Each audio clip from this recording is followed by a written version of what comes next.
Hello, and welcome to the Fighting Moose Podcast. I'm your host and narrator, Jason Hendrickson.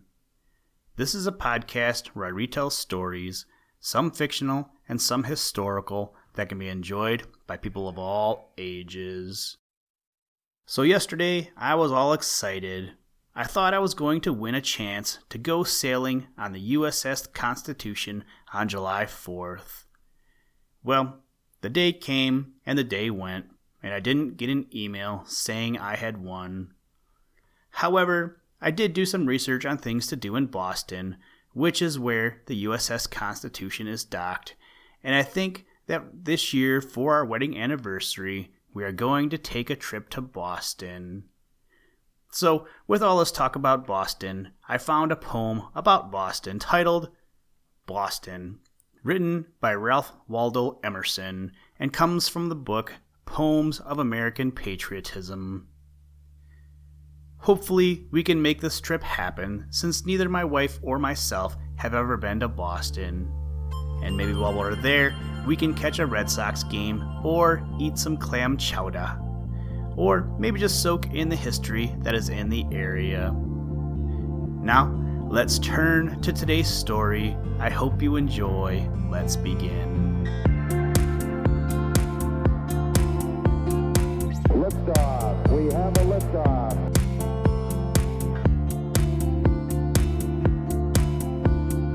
We choose to go to the moon in this decade and do the other things, not because they are easy, but because they are hard.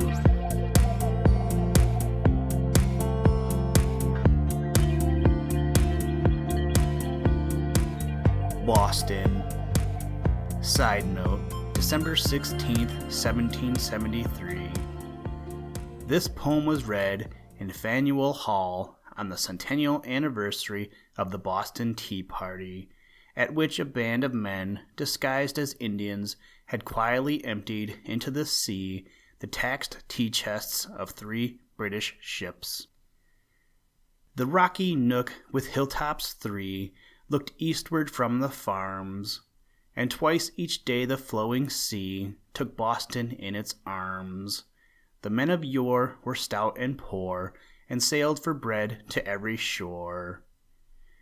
And where they went on trade intent, they did what freemen can. Their dauntless ways did all men praise, the merchant was a man.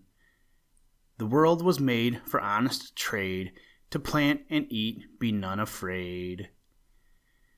The waves that rocked them on the deep, to them their secret told. Said the winds that snug the lads to sleep, like us be free and bold. The honest waves refuse to slaves, the empire of the ocean caves. Old Europe groans with palaces, has lords enough and more. We plant and build by foaming seas a city of the poor. For day by day could Boston Bay their honest labor overpay. We grant no dukedoms to the few, we hold like rights and shall, equal on Sunday in the pew, on Monday in the mall. For what avail the plow or sail, or land or life if freedom fail? The noble craftsman we promote, disown the knave and fool. Each honest man shall have his vote, each child shall have his school. A union then of honest men, or union never more again.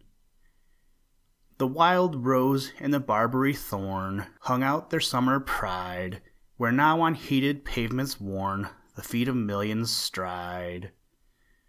Fair rose the planted hills behind, the good town on the bay, and where the western hills declined, the prairie stretched away. What care though rival cities soar along the stormy coast, Penstown, New York, and Baltimore, if Boston knew the most? They laughed to know the world so wide, the mountains said good day. We greet you well, you Saxon men, up with your towns and stay. The world was made for honest trade, to plant and eat, be none afraid. For you, they said, no barriers be, for you no sluggard rest. Each street leads downward to the sea, or landward to the west. O happy town beside the sea, whose roads lead everywhere to all, than thine no deeper moat can be, no stouter fence, no steeper wall. Bad news from George on the English throne, you are thriving well, said he. Now by these presents be it known, you shall pay us a tax on tea. Tea is very small, no load at all, honor enough that we send the call. Not so, said Boston, good my lord, we pay your governors here, abundant for their bed and board, 6,000 pounds a year. Your highness knows our homely word. Millions for self-government, but for tribute never a cent. The cargo came, and who could blame if Indians seized the tea, and chest by chest let down the same into the laughing sea? For what avail the plough or sail, or land or life if freedom fail? The townsmen braved the English king, found friendship in the French, and honor joined the patriot ring low on their wooden bench. O bounteous seas that never fail, O day remembered yet, O happy port that spied the sail which wafted Lafayette. Pole star of light in Europe's night that never faltered from the right. Kings shook with fear, old empires crave the secret force to find, which fired the little state to save the rights of all mankind. But right is might through all the world, province to province faithful clung, through good and ill the war bolt hurled, till freedom cheered and the joy bells rung. The sea returning day by day restores the worldwide mart, so let each dweller on the bay fold Boston in his heart, till these echoes be choked with snows, or over the town blue ocean flows.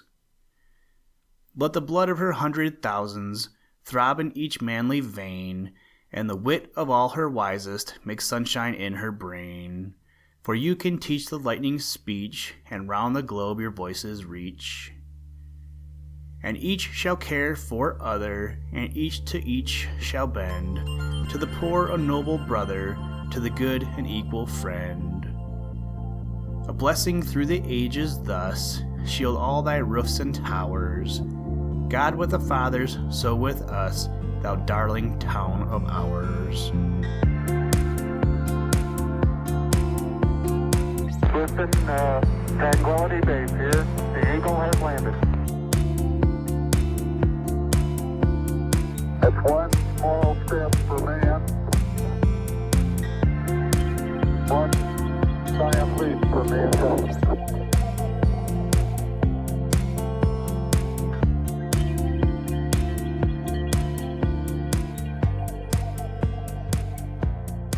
Thank you for listening to this episode of the Fighting Moose podcast.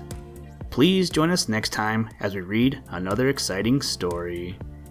Today's music was provided by the artist Analog by Nature, and the audio clips were provided from NASA.